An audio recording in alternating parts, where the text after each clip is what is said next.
Selamat datang kembali di channel Dan Eksperimen.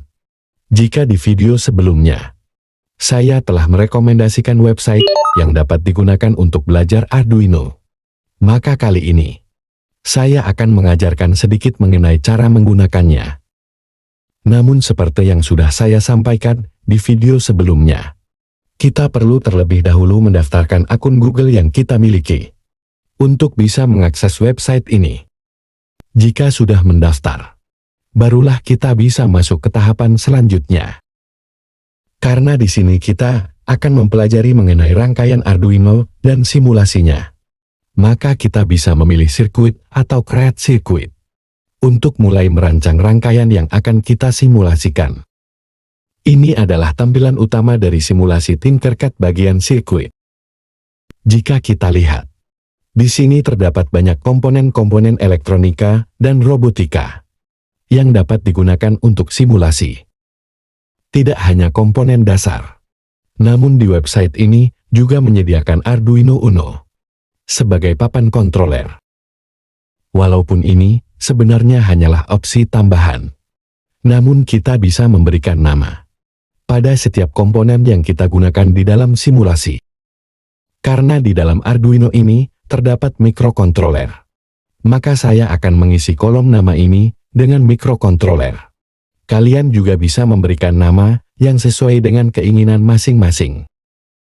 Setelah itu, kita akan masuk ke tahap pemrograman. Namun sebelum kita mulai mencoba memprogram komponen-komponen eksternal, alangkah lebih baiknya jika kita memprogram komponen bawaan yang ada pada Arduino itu sendiri. Untuk itu, maka kita bisa langsung membuka bagian kode yang ada di atas. Karena di sini bagian kode masih berupa tampilan kode blok, maka kita bisa mengganti tampilan tersebut menjadi tampilan program atau codingan berupa teks. Di sini, kita bisa langsung klik continue atau lanjutkan. Dan seperti inilah tampilan program awal atau program bawaan yang dimiliki oleh Arduino Uno. Void Setup berfungsi untuk menjalankan program dengan satu kali eksekusi.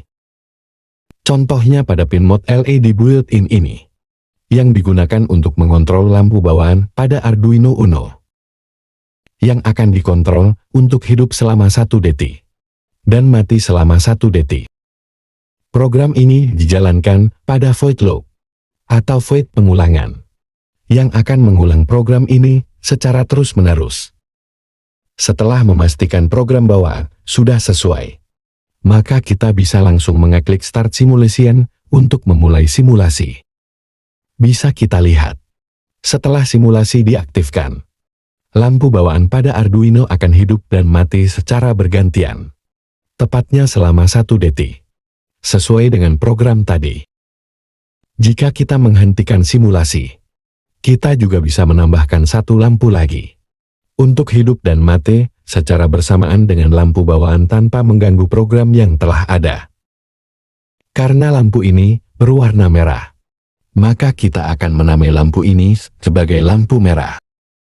Seperti sebelumnya, pemberian nama hanyalah opsi, dapat dilakukan atau juga tidak dilakukan, tergantung dari keinginan masing-masing. Selain itu, kita juga perlu menambahkan resistor untuk mengurangi tegangan yang mengalir pada lampu, sehingga lampu tidak konslet. Untuk resistor, selain bisa diberi nama, kita juga bisa mengganti nilai resistensi atau ohm pada resistor tersebut. Jika menggunakan satuan kilo ohm, maka resistor tersebut bernilai 1 kilo ohm. Jika satuan diganti menjadi ohm, maka kita juga perlu mengganti nilainya menjadi 1000. Sehingga nilainya tetap sama. Kita hanya perlu menarik garis dari titik masing-masing komponen untuk menghubungkannya. Untuk mengganti warnanya, kita bisa mengklik ikon warna yang ada di atas. Karena kaki LED yang terhubung dengan resistor merupakan positif, maka saya berikan warna merah. Sedangkan untuk kaki negatif, saya akan berikan warna hitam. Warna ini merupakan satuan internasional dari warna kabel untuk arus searah. Untuk kaki positif sendiri, saya hubungkan dengan pin 13, karena terhubung langsung dengan LED bawaan Arduino Uno.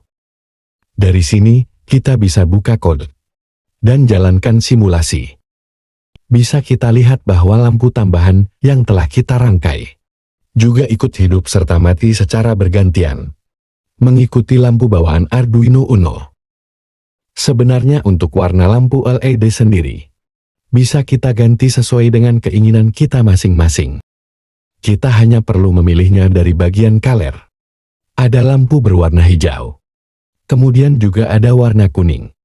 Lalu kemudian juga ada LED warna jingga. Lalu ada biru. Lalu merah. Dan yang terakhir adalah warna putih. Karena namanya lampu merah, maka kita kembalikan. Jadi demikianlah program yang ada di bagian kode. Akan mengatur keseluruhan input-output dari Arduino Uno. Namun sebenarnya, masih ada beberapa hal lain yang saya akan sampaikan kepada kalian yang ingin belajar Arduino melalui website ini. Selain komponen yang beragam, website ini juga menyediakan hal lain. Contohnya, seperti rangkaian baterai dari kentang ini, yang dapat dijadikan sebagai eksperimen. Bahkan nilai dan spesifikasinya pun telah disediakan. Selain itu, jika kita scroll atau cari lebih jauh lagi, maka kita bisa menemukan hal yang lebih menarik. Lebih tepatnya adalah rangkaian sederhana Arduino Uno, yang sudah dilengkapi dengan program bawaan. Bahkan rangkaian Blink yang telah kita buat tadi, juga sudah disediakan di dalam website ini. Sehingga ke depannya, kalian hanya perlu mengeksplorasi rangkaian yang ada di dalam website ini. Dan tidak perlu capek lagi untuk merangkai ulang proyek-proyek yang ingin kalian buat. Kalian bisa saja menggunakan rangkaian yang telah ada, dan menyesuaikannya dengan proyek yang kalian inginkan. Program dari masing-masing rangkaian juga telah disediakan, sehingga akan sangat memudahkan kalian dalam mengerjakan proyek. Intinya adalah jangan takut untuk mencoba. Terima kasih dan sampai jumpa.